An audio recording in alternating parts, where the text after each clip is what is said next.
शौराग्यगणं पुरुषं नमामि।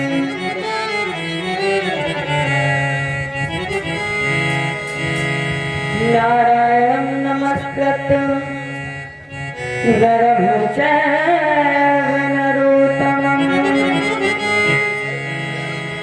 देवीं सरस्वतीं व्यासं ततो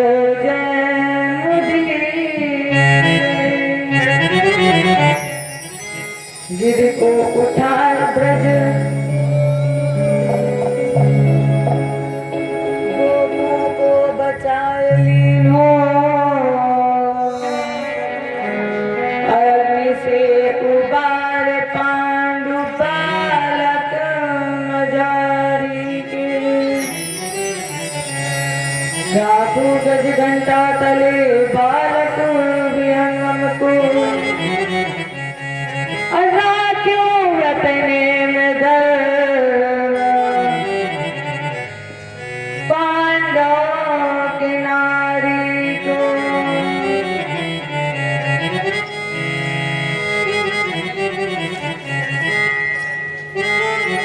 गज की अरज सुन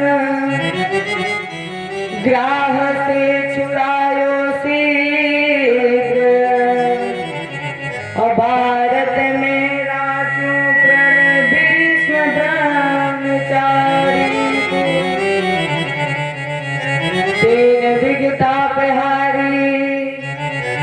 है संत सुखकारी जो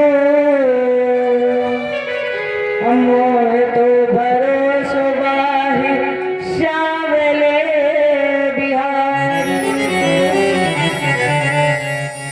हे भारत के सारथी लाखों बार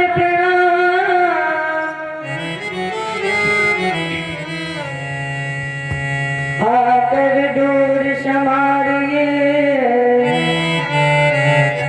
मन की छुट्टी लगा। भगत भक्त भगवंत गुरु चतुर नाम बपे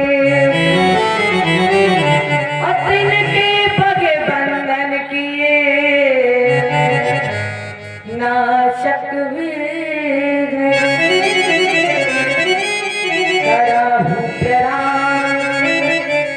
अकरम मन वाणी अकराहु के पास सेवक सुत जान अतुलित बलराम विषय जैलावदे अतनुज मन कृशानम ज्ञानी रामाग्रगणम सकल गुण निधानम वाणी नारायणधीशम रघुपत प्रिय भक्तम वात जातम नमामि। रघुपत प्रिय भक्तम वात जातम नमामि।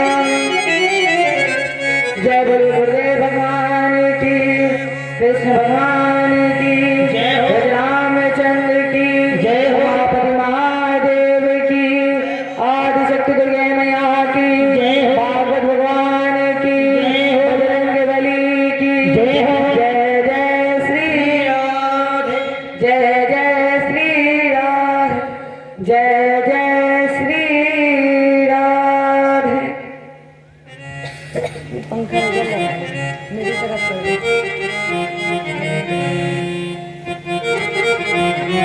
जय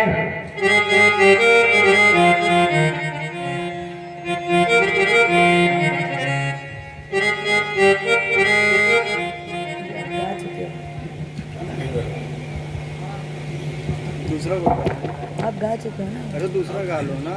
तुम वो गई रहे वो लगाओ।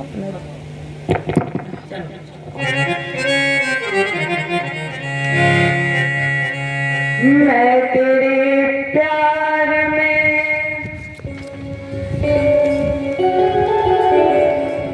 ऐसा डूब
मैं तेरे प्यार में ऐसा डूबा प्रभु, जितना गहरा गया उतने पास आ गया। ये सच्चाई है कि अगर आप प्रभु के प्यार में एक बार डूब गए तो जितना आप डूबेंगे उतना ही गहरा आपको मिलेगा। इस व्यासपीठ से कल चर्चा हमारे आपके बीच में चल रही थी रुक्मणी मंगल की, रुक्मणी विवाह की। भगवान कृष्ण ने रुक्मणी का हाथ पकड़ा और हरण करके ऐसे चल पड़े हैं जैसे भीड़ की झुंड में सिंह घुस जाए और जो भेड़ उसे अच्छी लगे उसे अपना भोजन बना ले, क्योंकि उसे डर तो लगता नहीं है। उसी तरह हमारे भगवान निर्विघ्न होकर के रुक्मणी जी का हरण करके चल पड़े। अब इधर सखिया बागी पहुंची दरबार में, रुक्मी अनर्थ हो गया है। रुक्मी ने क्या कहा, क्या हुआ? सखिया बोली, वो जो द्वारकाधीश कृष्ण है, उस द्वारकाधीश कृष्ण ने रुक्मणी का हरण कर लिया है।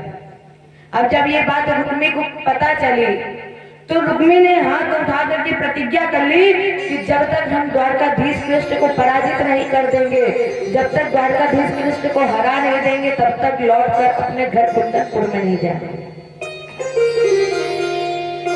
शिशुपाल को जाकर बताया। अब शिशुपाल राजा, और राजा के बारात में सभी राजा होते हैं। जब शिशुपाल को पता चला तो शिशुपाल, दंडवत, जरासंध सबने रुक्मी के सेनापतित्व में भगवान पर आक्रमण कर दिया। ऐसे घेर लिया भगवान को जैसे चंद्रमा को बादल घेर लेता है। लेकिन क्या कोई परमात्मा को पराजित कर सकता है? भगवान ने एक एक को पराजित किया और एक एक को पराजित करने के बाद भगवान ने रस्सी निकाली, रुक्मी को रथ के पीछे बांध दिया। भगवान ने सोचा अरे दुश्मनी आज है और ये कभी हरा पाएगा नहीं, और जब ये हरा नहीं पाएगा और लौटकर कुंदनपुर भी नहीं जाएगा क्योंकि इसने प्रतिज्ञा ली थी, तो इसके पास एकमात्र रास्ता रहेगा, वो है रास्ता आत्महत्या का। और अगर कहीं ये मर गया तो खाम का 1 साल हमारा कम हो जाएगा। इसलिए भगवान ने रुक्मी को रथ के पीछे बांध लिया और चल पड़े। इधर बलराम भैया द्वारका में आए, सभी मौजूद थे लेकिन कन्हैया नहीं थे। गौआ ने कहा कि जाओ कन्हैया को बुला कर लेके आओ। लोग बोले वो तो है ही नहीं। गौआ ने पूछा कहां गए हैं? अब जब किसी को पता हो तब तो बताए कहां गए। बोले हमें नहीं पता कहां गए। गौआ बोले अच्छा वो जो दारुक है उसको बुलाओ। लोग बोले दारुक भी नहीं है, वो भी चला गया है। कहां गया? दारुक कृष्ण के साथ गया और कहां गया ये नहीं पता। तब तक एक पीछे से आया, बोला महाराज जी कन्हैया विवाह करने गए हैं। गौआ बोले विवाह करने गए? मेरा भी रथ तैयार करो, हमें भी जाना है। लोग बोले गौआ महाराज जी अरे अब आप जाकर क्या करोगे? क्योंकि अगर विवाह होना होगा तो अब तक हो गया होगा, जाकर क्या करोगे? गौआ बोले आपको नहीं पता है, कृष्ण का विवाह बगैर लड़ाई झगड़े के तो हो ही नहीं सकता है। ये निश्चित है कि कृष्ण का विवाह बगैर मारपीट के नहीं हो सकता, इसलिए हमें भी जाना है, रथ तैयार करो। गौआ का रथ तैयार किया और ये भी द्वारका से कुंदनपुर की तरफ चल पड़े। उधर से कन्हैया आ रहे थे। कन्हैया ने देखा कि दौआ आ रहे हैं, बहुत गुस्सैल है, बहुत जिद्दी है और बड़ी जल्दी नाराज भी हो जाते हैं। रथ पास में पहुंचता है, इससे पहले कन्हैया रथ से उतरे और हाथ जोड़ करके बोले, दौआ ये कृष्ण आपको प्रणाम करता है। अब बलराम भैया ने इन्हें आशीर्वाद दिया नहीं दिया ये नहीं देख रहे हैं, तिरछी नजर करके रुक्मणी जी की तरफ देख रहे हो, कह रहे हैं रुक्मणी अभी तक रथ पे बैठी हो, जल्दी से उतरो, तुम्हें पता है ये कौन है? ये मेरे बड़े भैया बलराम हैं, इसलिए रुक्मणी जल्दी रथ से उतरो और इन्हें प्रणाम करो। रुक्मणी जी रथ से उतरी और कहा, दौआ ये रुक्मणी आपको प्रणाम करती है। दौआ ने कह दिया, आशीर्वाद दे दिया, अखंड सौभाग्यवती हो। अब जब दौआ ने इन्हें आशीर्वाद दे दिया, कन्हैया बोले अब हमारे ऊपर क्या फर्क पड़ता है, कहीं इन्हें आशीर्वाद तो मिल गया है, अखंड सौभाग्यवती हो, अभी हमें आशीर्वाद दे ना दे, अब हमारे ऊपर क्या फर्क पड़ रहा है? दौआ बोले, कन्हैया ये बताओ कहाँ गए थे? कन्हैया बोले, ये जो देख रहे हो ये हमारी पत्नी है, विवाह करने गए थे। दौआ बोले, विवाह करने गए ठीक है, लेकिन ये बताओ लेकर के क्या आए हो? विवाह कर लिया, आ भी गए, लेकिन साथ में लेकर क्या आए हो? खाली हाथ तो नहीं आए। कन्हैया बोले, दौआ जो कुछ भी है रथ के पीछे है, आप देख लो। और जैसे ही बलराम भैया रथ के पीछे गए तो वो हाथ पैर हिला रहा था, छटपटा रहा था, क्योंकि रथ के पीछे तो वो रुक्मी बना था। दौआ बोले, ये क्या है, क्या लेकर आए हो, कौन है ये? कन्हैया बोलते इससे पहले रुक्मणी ने कहा, दौआ ये मेरा बड़ा भाई है, माना इस पृथ्वी मंडल पर ये शासक नहीं कसाई है, लेकिन फिर भी मैं कहती हूँ आखिर वो मेरा भाई है। मैं जानती हूँ ये बड़ा क्रूर, कसाई, अधर्मी, पापी, अधम निराधम है, लेकिन दौआ जैसा भी है मेरा भाई, इसलिए दौआ इसे बंधन मुक्त करा दीजिए। बलराम भैया ने कहा, छोड़ दो इसे। बलराम जी ने आदेश दिया और आदेश से भगवान ने इसे बंधन मुक्त करा दिया। अब ये प्रतिज्ञा करके आया था कि जब तक द्वारकाधीश कृष्ण को हरा नहीं देंगे तो लौटकर कुंदनपुर नहीं जाएंगे, इसलिए इसने वहीं पर नगर बसाया और वहां का राजा बन गया। लेकिन अब शिशुपाल जनवासन में बैठा ढो रहा है। क्यों? शिशुपाल सोच रहा है कि अब कैसे वापस जाए, कैसे बारात वापस ले जाए। लोग क्या कहेंगे? दमघोष पुत्र चेत सम्राट शिशुपाल विवाह करने गया और उसकी पत्नी का हरण कृष्ण कर लिया, और जब हम खाली हाथ लौट कर जाएंगे तो मेरी बड़ी बदनामी होगी, कैसे जाऊं वापस? तब तक शिशुपाल के मित्र बोले, महाराज जी मेरे पास एक उपाय है। महाराज जी ने कहा, जल्दी बताओ। मित्र बोले, देखो किसी को पता नहीं चलेगा कि शादी हुई कि नहीं हुई, हम जो बता रहे वो करो। शिशुपाल ने कहा, पहले बता तो करना क्या है? बोले, जहां पर पत्नी बैठकर जाती है वहां तुम बैठकर चले जाओ। जैसे विदाई के समय माताएं रोती है वैसे तुम रो लेना, और तुम राजा हो तो पालकी महल के अंदर उतरवा देना, तुम्हें कोई रोकेगा भी नहीं, क्योंकि तुम राजा हो, तुम्हें कौन रोकने वाला है? शिशुपाल ने कहा, ठीक। अब शिशुपाल पालकी में बैठ गया, और जैसे माता विदाई के समय रोती है वैसे शिशुपाल रो रहा है पालकी पर बैठे। कहारों ने पालकी उठाई और और चल पड़े। थोड़ी दूर पहुंचे तो कहार बोले कि अब हम थक गए तो चलो जरा पानी पी कर आते हैं। कहार ने वही पालकी उतार कर रख दी और कहार चलेगा पानी पीने। अब शिशुपाल तो पालकी के अंदर बैठा रो रहा है। तब तक वहां दो माताओं ने देखा कि कैसे कहार है। अरे अभी नई नई शादी हुई है, नया नया विवाह हुआ है, ये अपने घर को छोड़कर दूसरे घर जा रही है और कहार इतने निर्दयी है कि उसको रास्ते पर ही छोड़कर चले गए। माताओं ने कहा चलो हम जाते होते देख लेते, थोड़ा थक गई होगी। तो दोनों माताओं ने बढ़िया शरबत बनाया और पहुंची पालकी के पास। कहा देवी क्यों रो रही हो? क्योंकि ये तो प्रकृति का नियम है कि कभी ना कभी किसी ना किसी दिन हर एक लड़की को दूसरे के घर जाना है। इसलिए देवी रो मत। अच्छा ये एक काम करो, हम तुम्हारे लिए बढ़िया शरबत बना कर लाए हैं, तुम शरबत पी लो। अब इन्हें क्या पता कि पालकी में कौन है, नर है कि नारी है। और जैसे ही माताओं ने शरबत दिया और माताओं ने देखा तो माताएं एकदम बेहोश हो गई। हम कोई नर नारी के भेष में वैसे ही रोए जैसे माता विदाई के समय रोए, तो आश्चर्य तो होगा ही। तो दोनों माताएं बेहोश हो गई।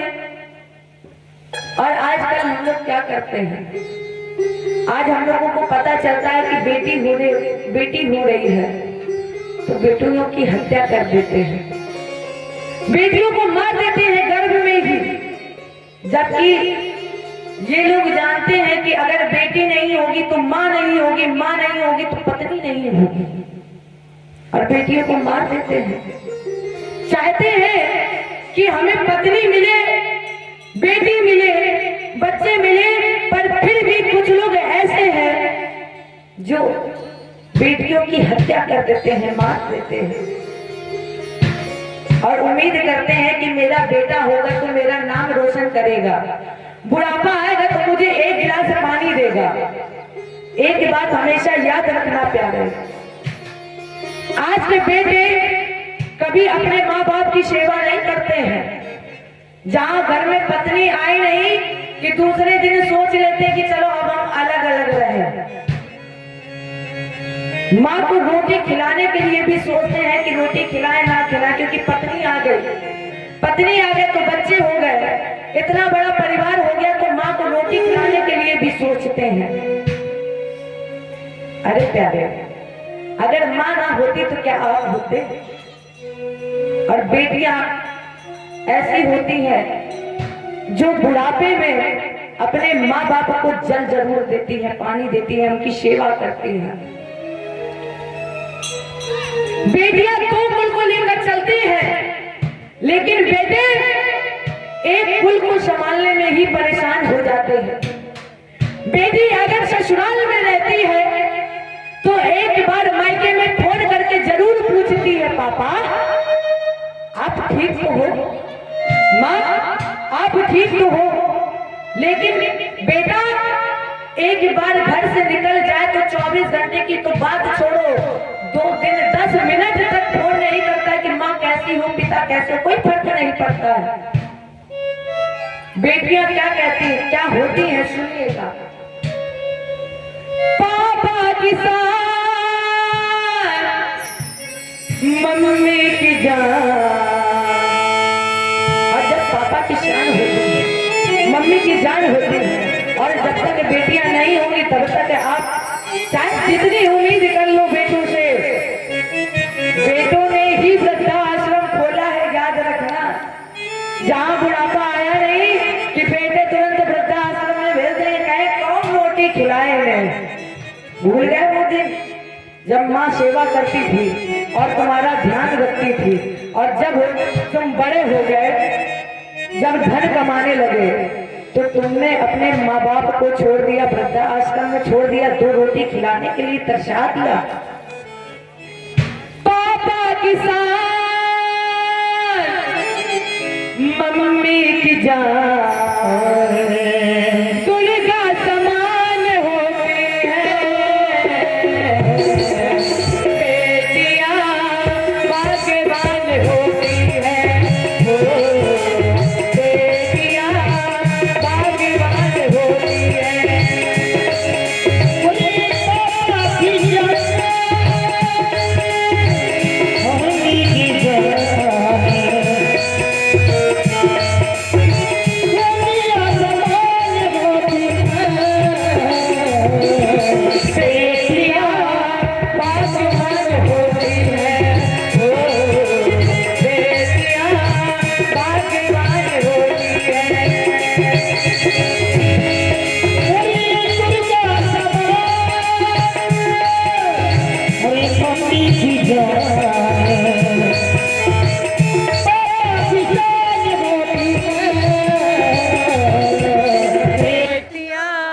भाग्यवान होती है।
जब दोनों माताएं बेहोश हो गई तो शिशुपाल रोता बिलखता बारात को लेकर वापस गया। भगवान कृष्ण के भैया रुक्मणी जी के साथ द्वारका पधारे और यहाँ पर भगवान कृष्ण का प्रथम विवाह रुक्मणी जी के साथ हुआ। यहीं से हमारे कन्हैया का एक नाम पड़ा रुक्मणी कृष्ण। जय बोलिए रुक्मणी कृष्ण भगवान की। ये प्रथम विवाह भगवान का संपादित हुआ। कामस्तु वासुदेवांशु गगधार प्राग रुद्र मनन्ना। समय आने पर इनके यहाँ कामदेव पुत्र रूप में प्रकटे प्रद्युम्न इति विख्याता सर्वतो नमः पितुः। जो संसार में प्रद्युम्न के नाम से जाना गया। जैसे ही इसका जन्म हुआ सम्रासुर नाम के दैत्य ने इसका हरण कर लिया और ले जाकर के समुद्र में फेंक दिया। और समुद्र में एक मछली थी। मछली ने उस बच्चे को निगल लिया। जब मछुआरा मछली के लिए आया उसने जाल फेंका तो वही मछली उस जाल में फंस गई। बाहर निकाला और जब उस मछुआरे ने उस मछली को काटा तो वो बालक जीवित निकला, मरा नहीं। क्योंकि कामदेव तो स्वयं भगवान है और कामदेव को जलाने की क्षमता केवल भगवान शिव के अंदर है। वो भी कब? जब भगवत कृपा हो। और ये तो स्वयं भगवत स्वरूप है, इसलिए ये मरे नहीं। अब उस मछुआरे को बड़ा आश्चर्य हुआ। मछली मिली, बालक जीवित निकला। जब काटा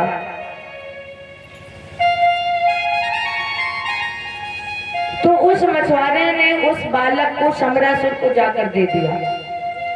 सम्रासुर के यहाँ एक महिला माया देवी नाम की दासी का कार्य करती थी। सम्रासुर ने कहा देवी तुम इसका पालन पोषण करो, भरण करो इसका। तो उस देवी ने अल्पकाल में प्रद्युम्न जी को विवाह किया, विवाह अवस्था प्रदान की। और जब ये विवाह हो गए तो उस महिला ने कहा स्वामी आप मेरे पति हो और मैं आपकी पत्नी हूँ। प्रद्युम्न ने कहा देवी आप मेरी पत्नी हो? अरे आप तो मेरी माँ हो और जब से मैंने नेत्र खोले हैं, होश संभाला है, तब से मैंने आपको ही अपनी माँ माना है। और आज आपके हृदय में ये को विचार आ गया। माया देवी ने कहा स्वामी आपको पता है आप कौन है? प्रद्युम्न ने कहा हमने तो आपके गोद में ही खेला, आपके गोद में ही आंख खोली। मैं आपके अलावा किसी और को नहीं जानता, इसलिए जो कुछ भी है वो आप ही हो मेरी। मैं सब कुछ आपको ही अपना मानती हूँ। माया देवी ने कहा भगवान नारायण सुत, आप यहाँ किसी के पुत्र नहीं है। किसके हैं? भगवान कृष्ण के। भगवान नारायण सुत समरे रातो ग्रहात। महाराज आपका हरण सम्रासुर नाम के दैत्य ने किया। माने माया देवी ने प्रद्युम्न जी को सारी घटना बताई। और सत्यता तो ये है कि आप कृष्ण के पुत्र प्रद्युम्न भी नहीं हैं, केवल जन्मे हैं आप। लेकिन आप है कौन? बोले आहम ते धिकता पत्नी रति कामो प्रभान प्रभु। मैं आपकी पत्नी हूँ और आप कामदेव हैं। तब शिव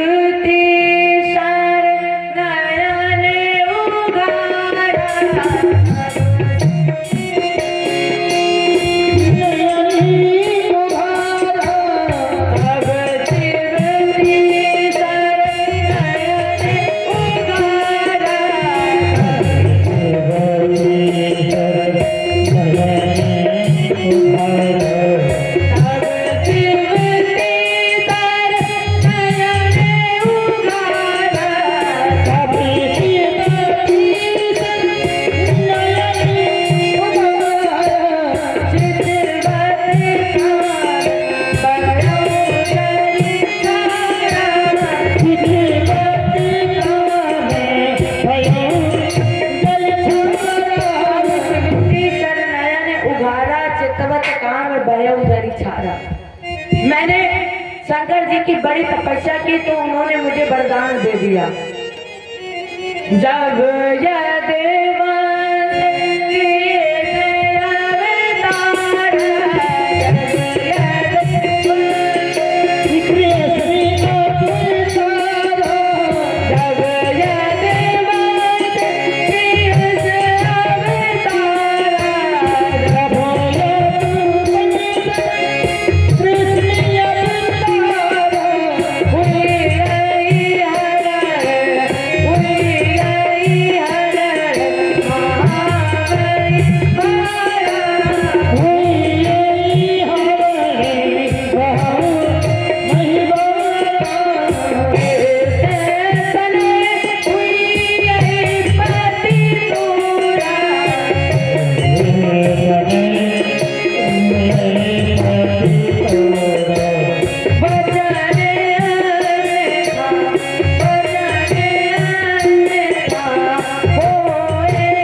कृष्ण तनय हुई पति तोरा, वचन अन्यथा होए न मोरा।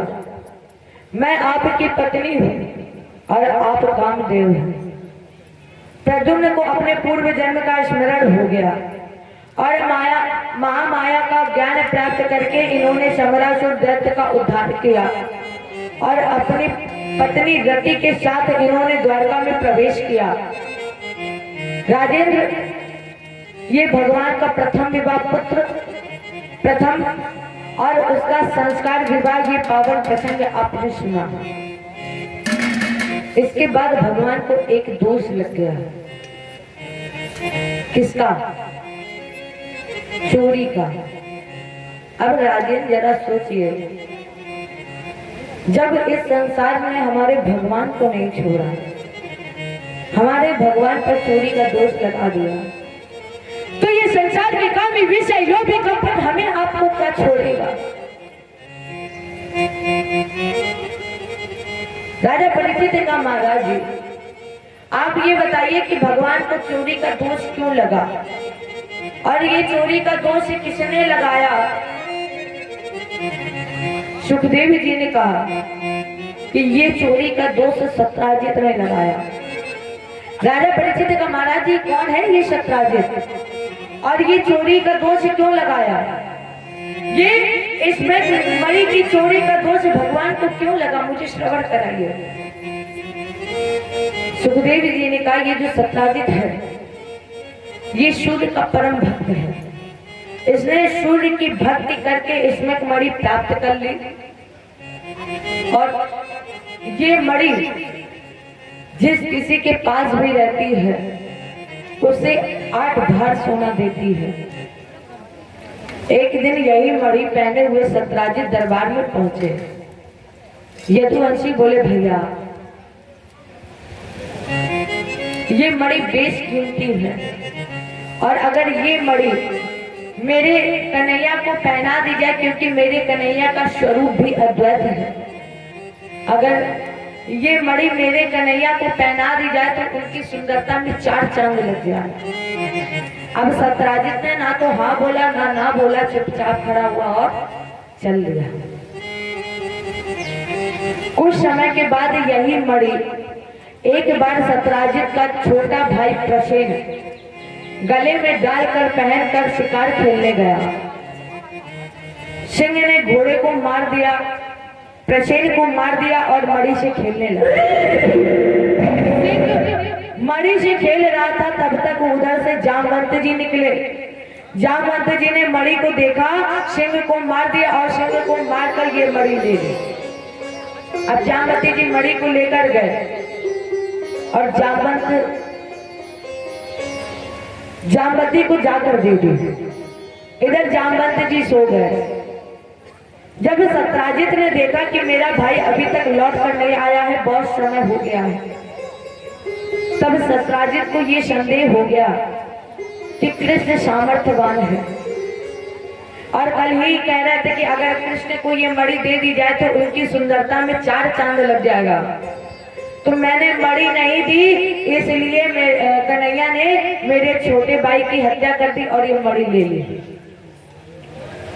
24 घंटे नहीं हुए कि रातों रात ये खबर पूरी द्वारका में फैल गई।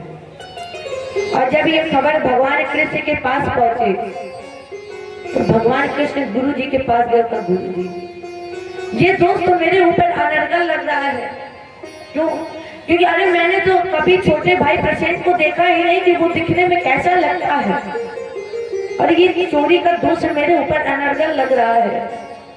इसलिए भगवान कृष्ण ने अक्रूर जी के कंधे पर द्वारका का राजभार रख दिया और मणि को खोजने के लिए भगवान कृष्ण निकल गए। मणि को खोजते खोजे भगवान उसी गुफा के अंदर पहुंचे जहां पर जामवती जी उस मणि से खेल रही थी। भगवान कृष्ण ने देखा, दौड़ करके गए और जामवती जी के हाथ से वो मणि छीन ली और जामवती जी अब रोने लगी।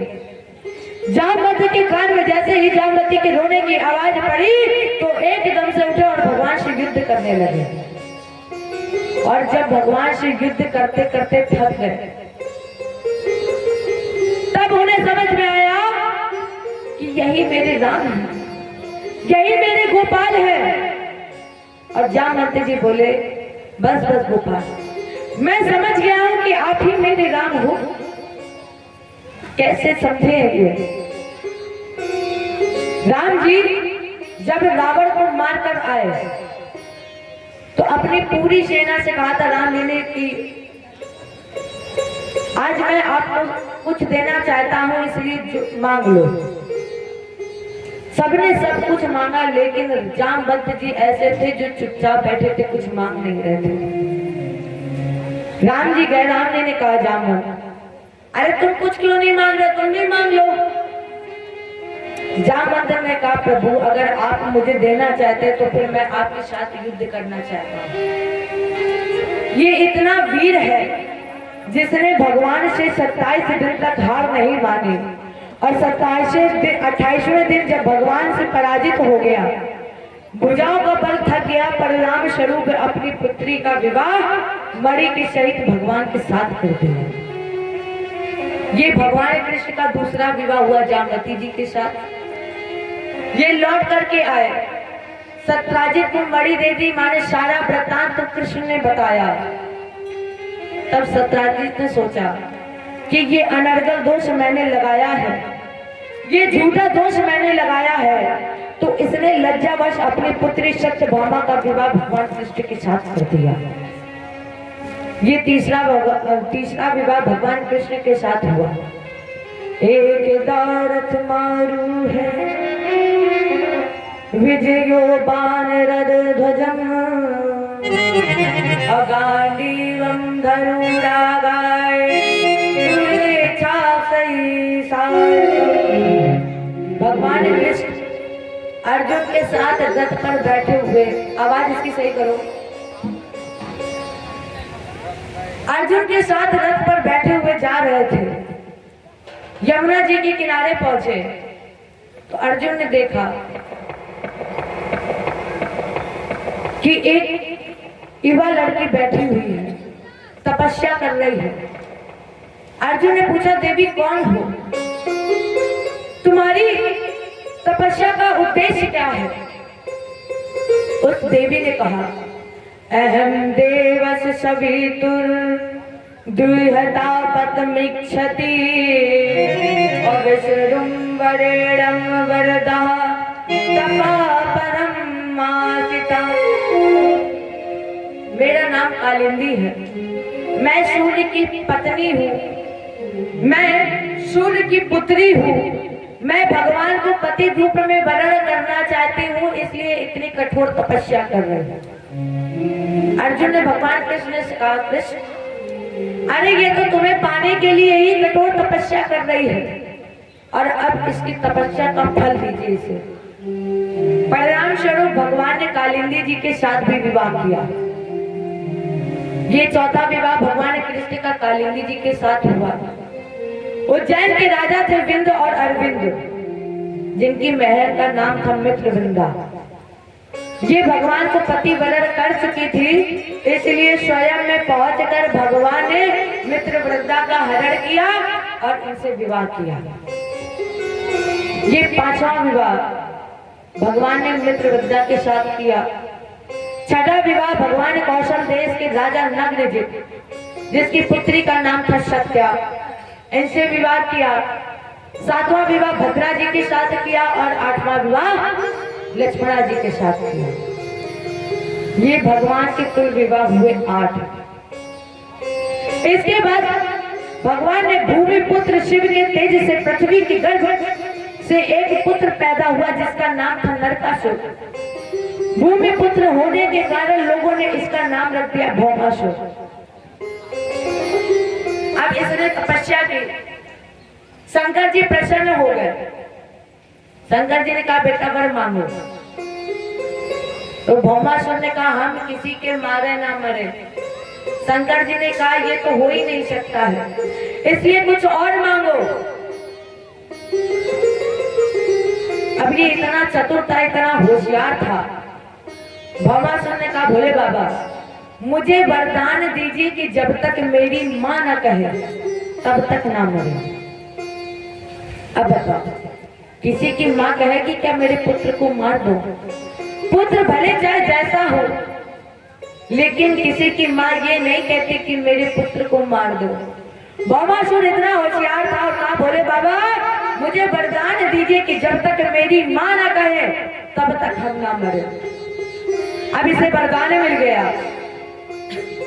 और जब इसे वरदान मिला तो इसने अपने बल का दुरुपयोग कर दिया। इसने भूमंडल को जीतकर 16,100 कन्याओं को बंदी बना लिया। अब जब 16,100 कन्याओं को बंदी बनाया तो उन कन्याओं ने कन्हैया को सूचना भेजी, और ये कन्याएं देवी भागवत के आधार पर ये सब पूर्व जन्म की अप्सराएं हैं। कन्हैया को सूचना भेजी। और प्यारे वास्तव में अगर दिल लगाना है, अगर हृदय लगाना है तो केवल बिहारी जी से ही लगाना है, क्योंकि बिहारी जी कभी छोड़कर नहीं जाते हैं। ये संसार के लोग एक बार भले छोड़कर चले जाएं, लेकिन हमारे प्रभु भले अपने पास बुला लें, लेकिन कभी छोड़कर नहीं जाते हैं। अगर हृदय लगाना है तो हमारे बिहारी जी से लगाना है, अगर प्रेम करना है तो हमारे बिहारी जी से करना है। प्रभु के सिवा कहीं दिल ना लगाना, प्रभु के सिवा कहीं दिल ना लगाना है। और कहिएगा प्रभु के सिवा कहीं दिल ना लगाना, प्रभु के सिवा कहीं दिल ना लगाना, प्रभु के सिवा कहीं दिल ना लगाना। नहीं तो पड़ेगा तुझे, नहीं तो पड़ेगा तुझे आंसू बहाना, प्रभु के सिवा कहीं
सूचना भेजी और कहा कन्हैया मेरा उद्धार करो। इधर भगवान ने सत्यभामा को तैयार किया। क्यों? क्योंकि भगवान जानते थे कि जब तक सत्यभामा नहीं कहेंगी, और सत्यभामा पृथ्वी का अवतार है, भामासुर की मां, और जब तक सत्यभामा नहीं कहेंगी तब तक इसका कुछ हो नहीं सकता। तो भगवान ने कहा सत्यभामा तैयार हो। सत्यभामा ने पूछा स्वामी कहाँ चलना है? भगवान बोले तुम तैयार हो, हम जहाँ ले चले बस वहीं चलना है। तो भगवान ने सत्यभामा को गरुड़ की पीठ पर बैठाला और बजा दिया पंचजन शंख। भामासुर युद्ध करने आया। अब कृष्ण का एक अस्त्र निष्फल हो रहा था। जब कृष्ण का एक अस्त्र निष्फल हो रहा था, फिर भी सत्यभामा के मुख से निकल नहीं रहा था कि मार दो इसे। अब जब सत्यभामा के मुख से नहीं निकला तो भगवान ने क्या किया? भगवान ने एक घुटना और एक हाथ पृथ्वी पर टिका दिया। और जब भगवान ने एक हाथ और एक घुटना पृथ्वी पर टिकाया तो ऐसा लगा सत्यभामा को जैसे मेरा पति हार जाएगा, मेरे पति की पराजय हो जाएगी। और जब सत्यभामा को लगा कि मेरा पति हार जाएगा तो सत्यभामा के मुख से अचानक निकल गया, अरे कृष्ण मार दो इस दुष्ट को। अब शंकर जी का वरदान था, माँ ने कह दिया, वरदान पूरा हो गया। परिणाम स्वरूप भगवान ने वहीं पर भामासुर का उद्धार कर दिया। सीधे कारागृह में पहुंचे, सारी कन्याओं को बंधन मुक्त कराया और कहा देवी सब लोग अपने अपने घर लौट जाओ। उन कन्याओं ने कहा कन्हैया आपको पता है अभी तक मैं एक अधर्मी अन्यायी पापी के सानिध्य में रही हूँ, और जब मैं यहाँ से लौट कर जाऊंगी तो संसार के लोग मुझ पर दोष लगा देंगे। इतना ही नहीं प्रभु, मेरे माता पिता भी मुझे नहीं अपनाएंगे। इसलिए कन्हैया केवल आप ही हो, क्योंकि आप तो करुणा निधान हो, आप तो पतित पावन हो, आप तो जगत पति हो, जगत पिता हो, और आपके अलावा मुझे कोई और नहीं अपना सकता है। परिणाम स्वरूप भगवान ने इन 16,100 कन्याओं के साथ भी विवाह कर लिया। कृष्ण के विवाह हुए कुल 16,108। प्रत्येक स्त्री से भगवान के 10-10 पुत्र और एक कन्या पैदा हुई। राजेंद्र परिणाम स्वरूप 48 कोस में बसी है द्वारका, और इस द्वारका में यदुवंशियों की संख्या है 56 करोड़। एक दिन नारद जी ने सोचा कि इतनी बड़ी द्वारका, इतनी जनसंख्या है और कृष्ण की पत्नियां 16,108 हैं, तो इनकी दिनचर्या कैसी होती होगी, ये किसके साथ कब रहते होंगे। तो ये पता लगाने के लिए नारद जी ने उठाई बीड़ा और भगवान कृष्ण के पहले दरवाजे पर पहुंचे। गेट खटखटाया, कहा कन्हैया, और जैसे ही कन्हैया ने दरवाजा खोला हाथ जोड़ करके बोले कन्हैया आइए बाबा, स्वागत है आपका। बाबा बोले बस एक मिनट रुक जाओ, हमें अभी कुछ काम याद आ गया, अभी हम आ गए। अब ये तो भगवान कृष्ण की दिनचर्या पता लगाने के लिए निकले थे। दूसरे दरवाजे पर पहुंचे कन्हैया, वहां पर भी थे। माने नारद जी जिस दरवाजे पर पहुंच रहे थे, कन्हैया वहां कभी बाल सुखा रहे थे, कभी भोजन कर रहे थे, कभी वस्त्र पहन रहे थे, कभी सोने जा रहे थे। नारद जी ने कहा इसका मतलब कोई गुप्त दरवाजा है अंदर ही अंदर, जो हमें पता नहीं है, अंदर से ही दूसरे वाले घर पे पहुंच जाते हैं। तो नारद जी ने क्या किया, बीच के दरवाजे छोड़ दिए और सीधे 12 वाले दरवाजे पर गेट पर पहुंचे। आवाज लगाई कन्हैया, और जैसे ही कन्हैया आवाज लगाई, कन्हैया वहां पर भी थे। माने प्रत्येक पत्नियों को ये लग रहा था कि कन्हैया मेरे साथ है, किसी और के साथ नहीं है। एक दिन रुक्मणी जी कृष्ण के चरण दबा रहे थे, तो भगवान कृष्ण ने सोचा कि चलो आज थोड़ा रुक्मणी जी से मजाक करें। भगवान कृष्ण ने कहा रुक्मणी एक बात बताओ। रुक्मणी जी ने कहा पूछो। अब उन्हें क्या पता कि हाथ से मजाक चल रहा है। कन्हैया बोले रुक्मणी तुम इतनी गोरी हो और हम काले हैं। इतना ही नहीं कहा तुम राजा के बेटे, और कहा हम गौवे चराने वाले ग्वाले। तुमने हमें देखकर क्या विवाह किया है? इतना ही नहीं रुक्मणी, अरे तुम्हारा विवाह तो शिशुपाल के साथ होने जा रहा था। बढ़िया विवाह करके आराम से रानी की तरह रहती, क्या देखकर तुमने हमसे विवाह किया? इतना बोला रुक्मणी जी खूब रोई, इतना रोई रुक्मणी जी कि रोते रोते बेहोश हो गए। अब भगवान को क्या पता था कि मजाक में भी रुक्मणी जी रो देंगी और बेहोश हो जाएंगी। कन्हैया ने जल की छींटे मारी, होश में लाया। रुक्मणी ने कहा कन्हैया आज कह दिया है, आज के बाद कभी मत कह देना। भगवान कृष्ण ने कहा हमने तो मजाक किया था। रुक्मणी जी ने कहा चाहे जो कुछ हो, लेकिन आज ये बात कह दी है, आज के अलावा और कभी मत कह देना। कन्हैया बोले रुक्मणी आज हम तुम्हें रोज हंसता हुआ देखते थे, तुम हमें रोज हंसती हुई दिखती थी। आज हमारा मन ये कह रहा था कि जरा देखे रुक्मणी रोती हुई कैसी लगती है। और जब मेरा मन कह रहा था कि देखने का कि रुक्मणी रोते हुए कैसी लगती है, इसलिए हमने बस थोड़ा सा मजाक किया था। रुक्मणी जी ने कहा कि अब आज के बाद कभी मत कर देना। इधर प्रद्युम्न जी का प्रथम विवाह रति जी से, दूसरा विवाह रुक्मी की पुत्री के साथ और इसी प्रद्युम्न के पुत्र का नाम था अनिरुद्ध। इसी अनिरुद्ध का प्रथम विवाह रुक्मी की नाती भोजना जी से हुआ। दूसरा विवाह बाणासुर की पुत्री उषा जी से, जिस विवाह में भगवान कृष्ण का और बाणासुर का युद्ध भी हुआ है। राजा परीक्षित का गुरु जी एक बात बताएंगे, ये बाणासुर कौन है और ये उषा कौन है जिस बाणासुर से भगवान का युद्ध हो गया?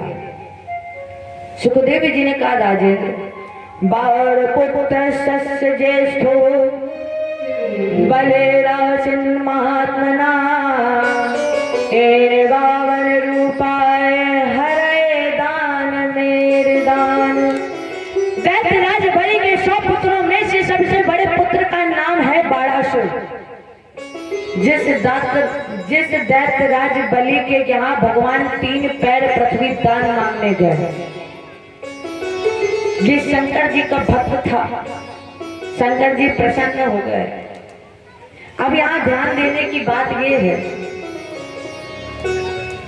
कि भगवान शंकर और भगवान विष्णु है तो सब एक ही, नाम अलग है, स्वरूप अलग है सब एक ही।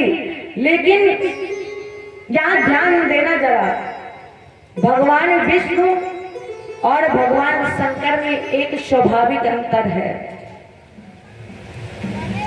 भगवान शंकर ऐसे देवता हैं जो बहुत जल्दी प्रसन्न हो जाते हैं, लेकिन भगवान विष्णु प्रसन्न वो भी होते पर थोड़ा समय लगता है।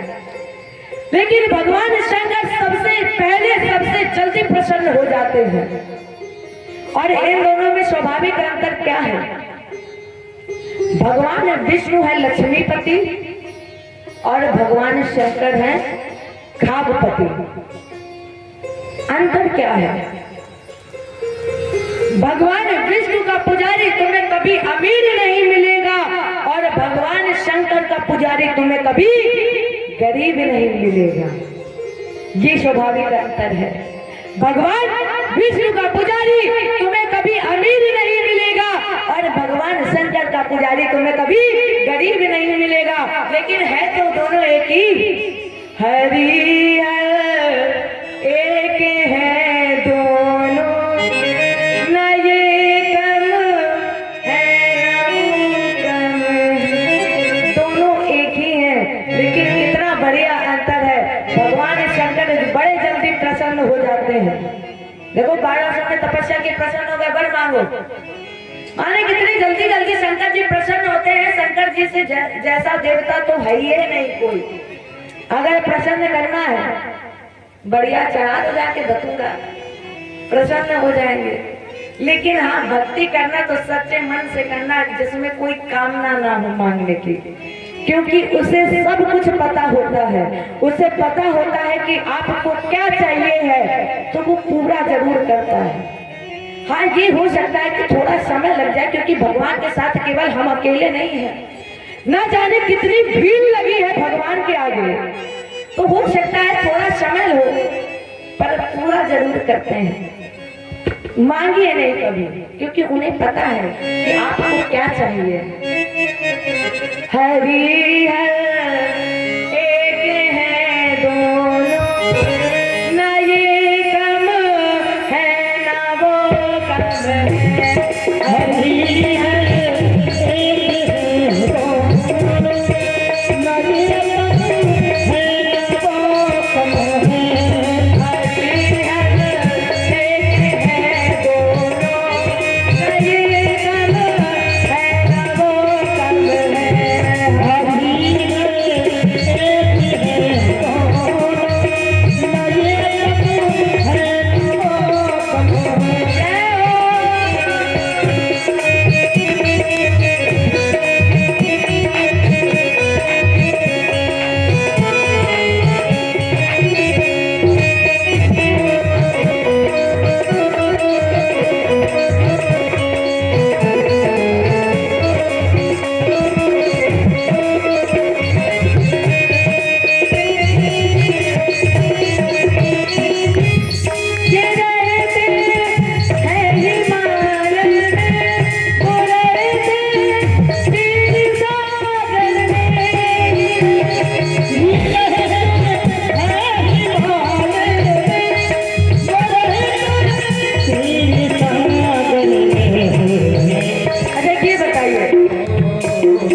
भगवान शंकर के ससुर का नाम क्या है?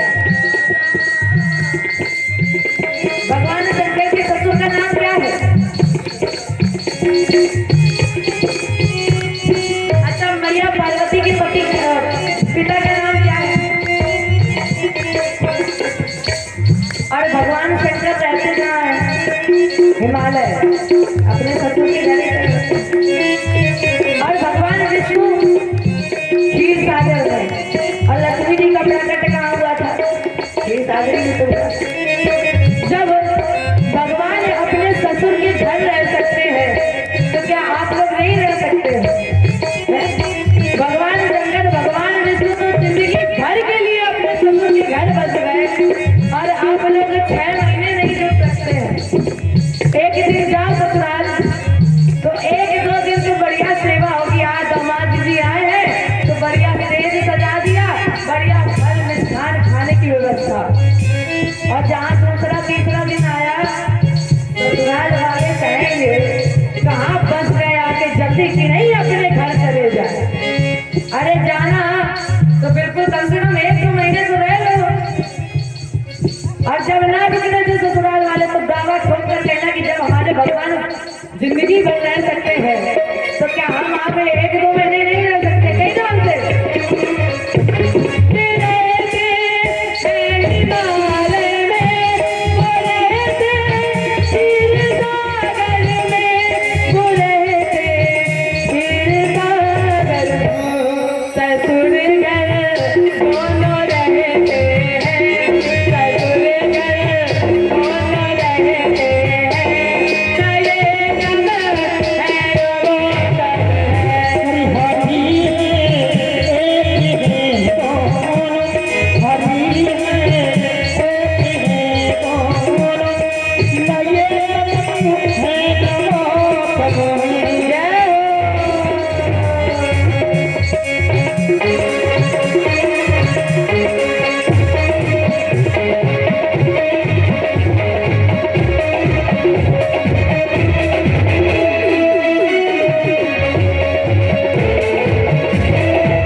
विदा का मान रखने में न ये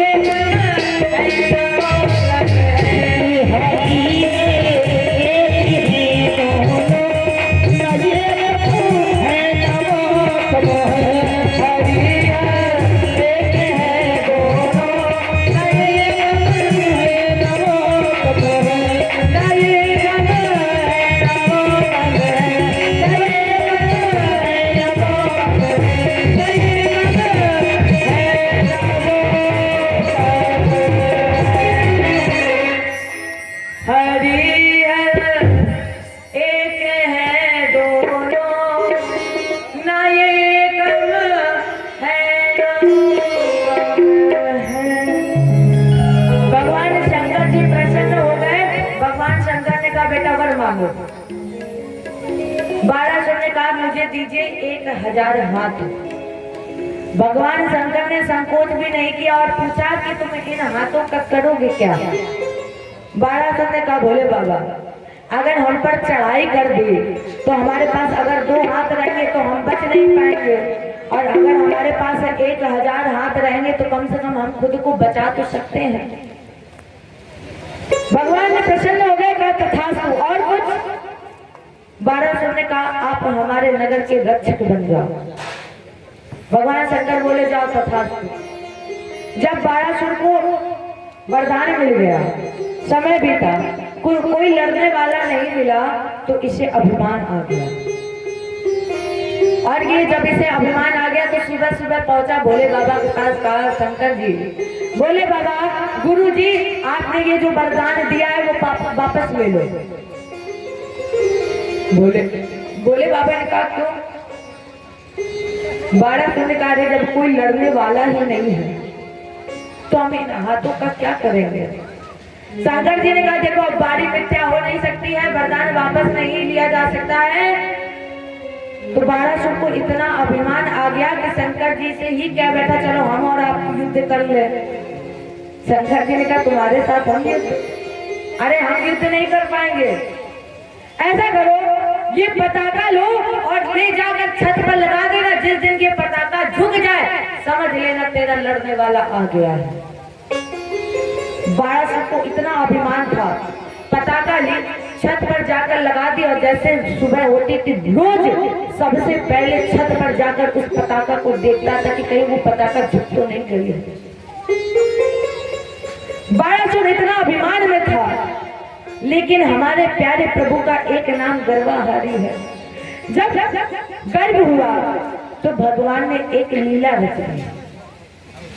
इसी की पुत्री का नाम था उषा। शयन कक्ष में पड़ी सो रही थी। स्वप्न में एक अद्वितीय पुरुष का दर्शन किया, पति बना लिया और माला लिए थी, और जैसे ही माला स्वप्न में उस पर पुरुष को पहना गले में डालने जा रही थी तब तक इसकी आंख खुल गई।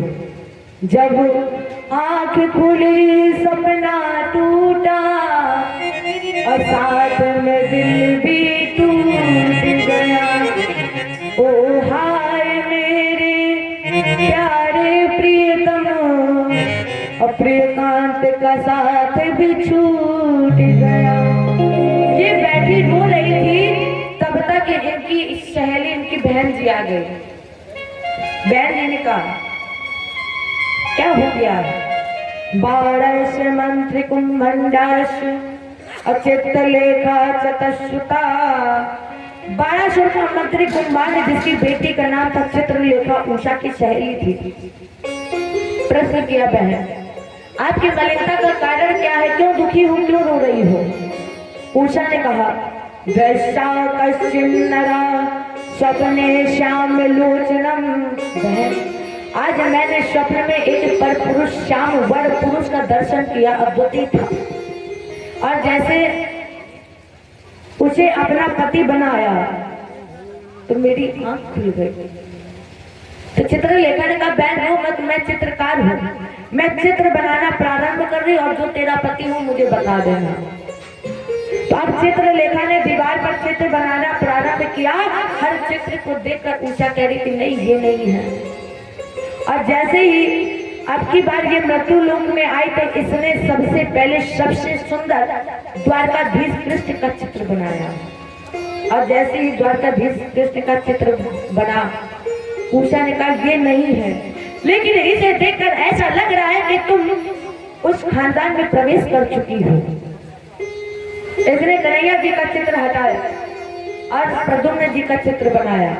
और जैसे ही प्रद्युम्न जी का चित्र बनाया तो उषा ने थोड़ा घूंघट कर लिया। चित्रलेखक का क्या बहन यही है? उषा ने कहा ये नहीं है, लेकिन इसे देखकर ऐसा लग रहा है जैसे ये तो मेरे पति का पिता है या मेरे पति का बड़ा भाई है, लेकिन ये नहीं है। और जैसे ही अब की बार चित्रलेखा ने प्रद्युम्न जी का चित्र हटाया और अनिरुद्ध जी का चित्र बना, उषा ने कहा वाह सखी ऐसी कला, सूरत मूरत भाव, इसी तरह चित चोर को ले आना करता हूँ। अरे चित्रलेखा, कितनी सुंदर तुम्हारी कला है, और जितनी तुम्हारी सुंदर ये कला है, इसी तरह से मुझे साक्षात दर्शन करा दो। अब चित्रलेखा ने योगी का वेश बनाया और ये चल पड़े। नारद जी ने सोचा ये जा तो रही है द्वारका, और द्वारका की रक्षा गरुड़ सुदर्शन कर रहे हैं, और कहीं ये पहचान गए तो ये मार दी जाएगी, क्योंकि ये भेष बदल कर जा रही है। वैसे तो ब्राह्मण संत भक्त योगी बगैर रोक टोक के आ जा सकते हैं, लेकिन ये भेष बदल कर जा रही है, और कहीं गरुड़ और सुदर्शन पहचान गए तो ये मार दी जाएगी। तो नारद जी पहुंचे, चित्रलेखा से कहा तुम पीछे पीछे चलो और हम आगे आगे चले।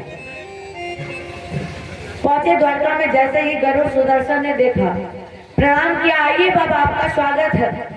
नारद जी ने कहा वो ठीक है, ये बताओ तुमने भजन कब से नहीं किया है? गरुड़ सुदर्शन बोले गुरु जी, अरे हमें भजन करने की क्या जरूरत है, हम तो कृष्ण की सेवा में लगे हुए हैं, कामों में बने हुए, हमें क्या भजन करने की जरूरत है? नारद जी ने कहा देखो, भक्त को भगवान जब अपने से दूर करना चाहता है तो वो काम के बंधन में बांध देता है, और जब वो काम के बंधन में बांध देता है तो वो व्यक्ति अपने आप ही दूर हो जाता है। अगर तुम्हें भगवान ने काम में बांधा है तो इसका मतलब तुमसे तो भगवान दूर कर रहे हैं, इसलिए आप भजन कर लो। बढ़िया। नारद जी बैठे, अगल बगल में गरुड़ सुदर्शन को बैठाला, और नारद जी ने वीणा उठाई। जैसे ही वीणा की तार को झनकारा, श्रीमन नारायण भजमन नारायण, ऐसा लग रहा है जैसे मक्खियां मार रहे हैं। इतनी मक्खियां इकट्ठी हो जाती, भिनभिनाती हैं। श्रीमन नारायण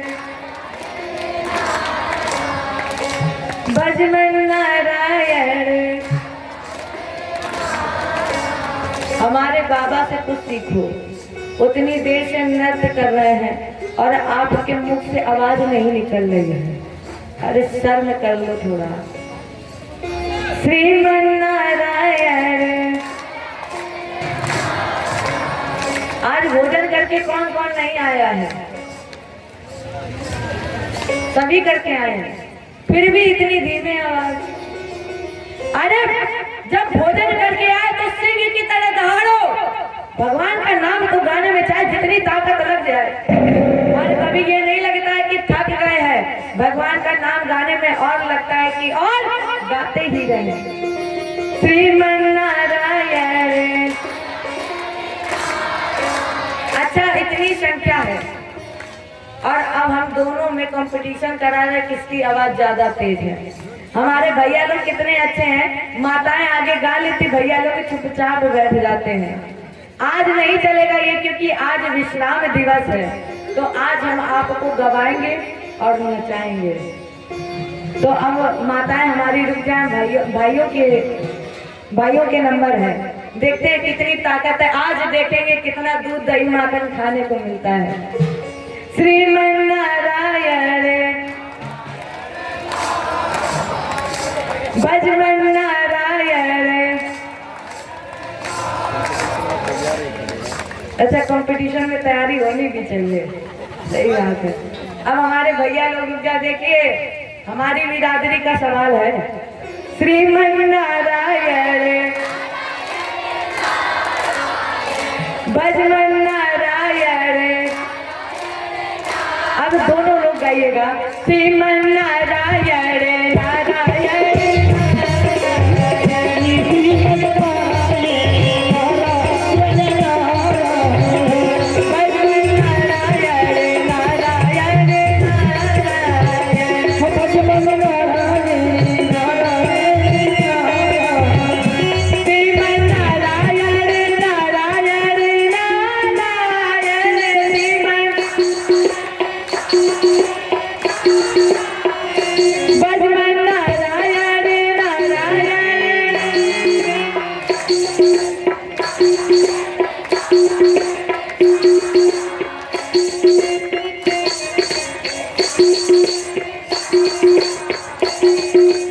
ऐसे काम करने वाला नहीं है।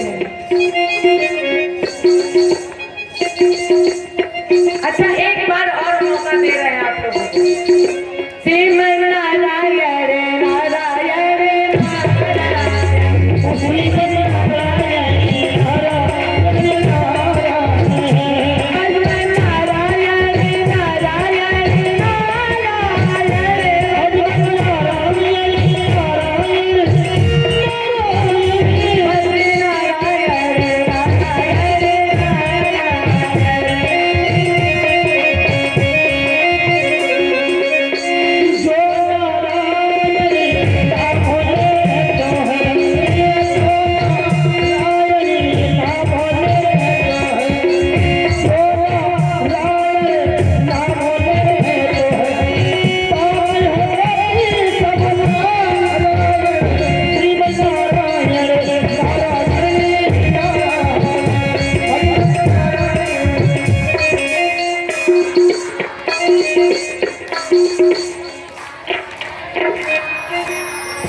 इतनी जनसंख्या है और ये कैमरा हम आप ही लोगों की तरफ कर रहे हैं, देखेंगे बाद में कितनी मक्खियां भिनभिनाई हैं। श्रीमन नारायण, हमारे भैया लोग बैठ जाते हैं, जैसे लगता है कि केवल हमारी माताएं बैठे। बढ़िया मौका है, माताओं की जनसंख्या बढ़िया हो तो भैया लोग चुपचाप बैठे रहते हैं। डरना भी चाहिए, माता की सवारी शेर है, डरना भी चाहिए, लेकिन ऐसा नहीं डरना चाहिए कि भगवान का नाम जाने में भी डरो। अरे शेर की तरह दौड़ो। श्रीमन नारायण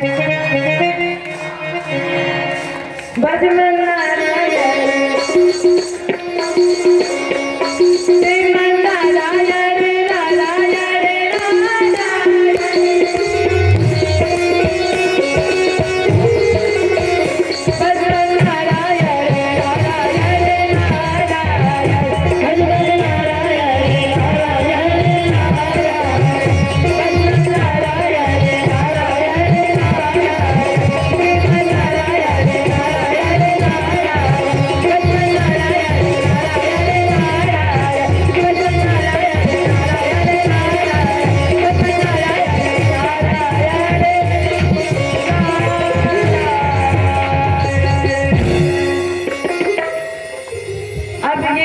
समाधि में चले गए, इन्हें इतना भी होश नहीं रहा कि ये बैठे कहाँ हैं।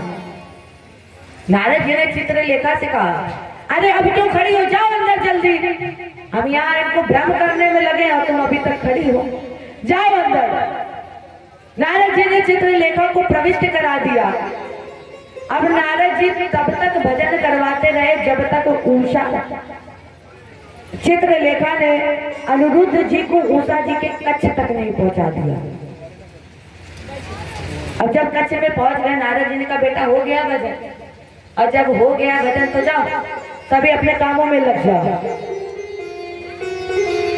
इधर ये एक दूसरे पर कंधे पर हाथ रखे पासे खेल रहे थे और बाणासुर को तब चर्चा लगी जब उषा जी गर्भवती हो गई। तब जब बाणासुर को पता चला, क्यों, इसके पहले क्यों नहीं पता चला? क्योंकि उषा जी को मैया पार्वती का श्राप लगा हुआ था। जिस समय भगवान शिव इनके दरवाजे पर रक्षक बने, तो एक दिन शंकर जी ने नंदीश्वर से कहा, जाओ और पार्वती जी से कह दो कि मेरी सेवा में उपस्थित हो आकर। पार्वती जी को थोड़ा समय लगा, तब तक उषा जी ने वही स्वरूप बनाया और ये शंकर जी के सामने प्रकट होने जा रही थी। वहां से पार्वती जी आ गई और कहा, देवी अरे मूर्ख, अभी तू विवाह के योग्य नहीं हुई, अभी तक तेरे पिता ने विवाह की चर्चा भी नहीं की और तेरे हृदय में ये कुविचार आ गया। इसलिए मैं तुझे श्राप देती हूँ कि स्वप्न में तुझे अद्वितीय पुरुष दिखाई पड़े, तुम पति वर्ण कर लो, और इतना ही नहीं, ये बात तुम्हारे पिता को तब पता चले जब तुम गर्भवती हो जाओ। तो मैया पार्वती जी का श्राप लगा हुआ था, इसलिए ये बात बाणासुर को तब पता चली जब उषा जी गर्भ से हो गई। अब इधर नारद जी ने फिर बीड़ा उठाई, पहुंचे कन्हैया के पास। नारद जी ने कहा, महाराज जी परिवार बहुत लंबा चौड़ा है आपका। कन्हैया बोले, मतलब बाबा कोई खास बात है? नारद जी ने कहा, सही है, अगर 56 करोड़ की भीड़ में 56 खो भी जाए तो क्या फर्क पड़ता है? इतनी जनसंख्या 56 करोड़ की, और अगर 56 खो भी जाए तो क्या फर्क पड़ता है? कन्हैया बोले, बाबा मतलब क्या? अरे ये बताओ तो हुआ क्या है? नारद जी ने कहा, वो कहाँ है? कौन? अरे वही अनिरुद्ध कहाँ है, आपको पता है? कन्हैया बोले, होगा यही कहीं। नारद जी ने कहा, होगा यही कहीं नहीं, 4 महीने हो गए उससे जेल में भी, और आप कह रहे हो होगा यही कहीं, आपको पता ही नहीं चला।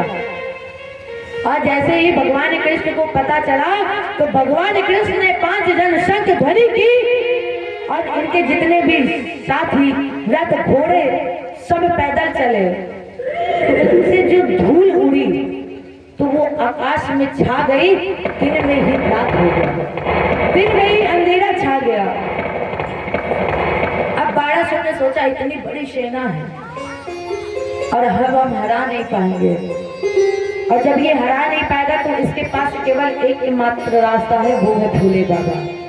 गया भोले बाबा, त्राहिमाम आशुतोष तुम अवतार दानी,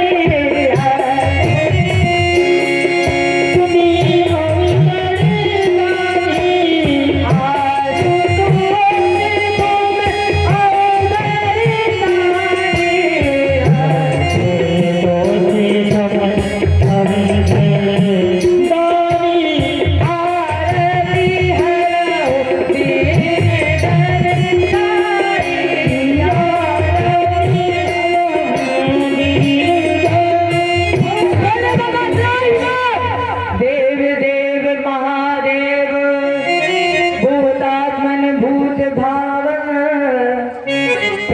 भोले बाबा मेरी रक्षा करो, आपके अलावा और मेरा कोई नहीं है। नमामि समीताय निर्वाण रूपम अभिभं व्यापकं ब्रह्म वेद स्वरूपम। नमामि समीताय निर्वाण रूपम अभिभं व्यापकं ब्रह्म वेद स्वरूपम।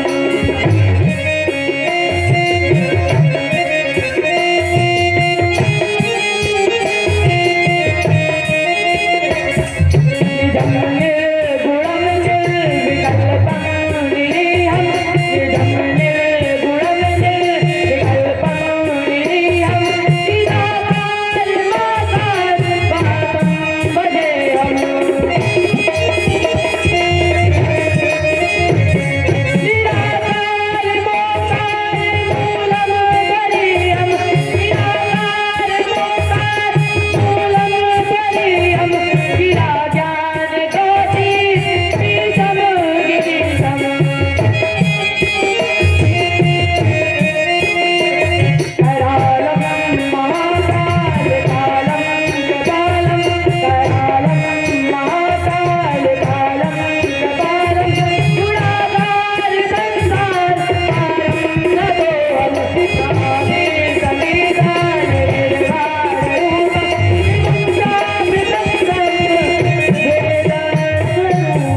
तो भगवान के रूप में ही ये समाधि, शिव की कृपा हुई, भगवान कृष्ण ने इसके 996 हाथ काट दिए। अब इसके पास बचे 4 हाथ। अब केवल एक ही उपाय, भगवान कृष्ण की शरण। ये भगवान कृष्ण की शरण में आया, भगवान ने इसे निर्भय कर दिया और शंकर जी ने कहा अब विवाह कर दो। इस युद्ध के बाद भगवान कृष्ण के पुत्र अनिरुद्ध और बारासुर की पुत्री का उषा का विवाह संपादित हुआ। चलिए एक बार प्यारा सा भजन। वृंदावन जाऊंगी कठिन लौट के आ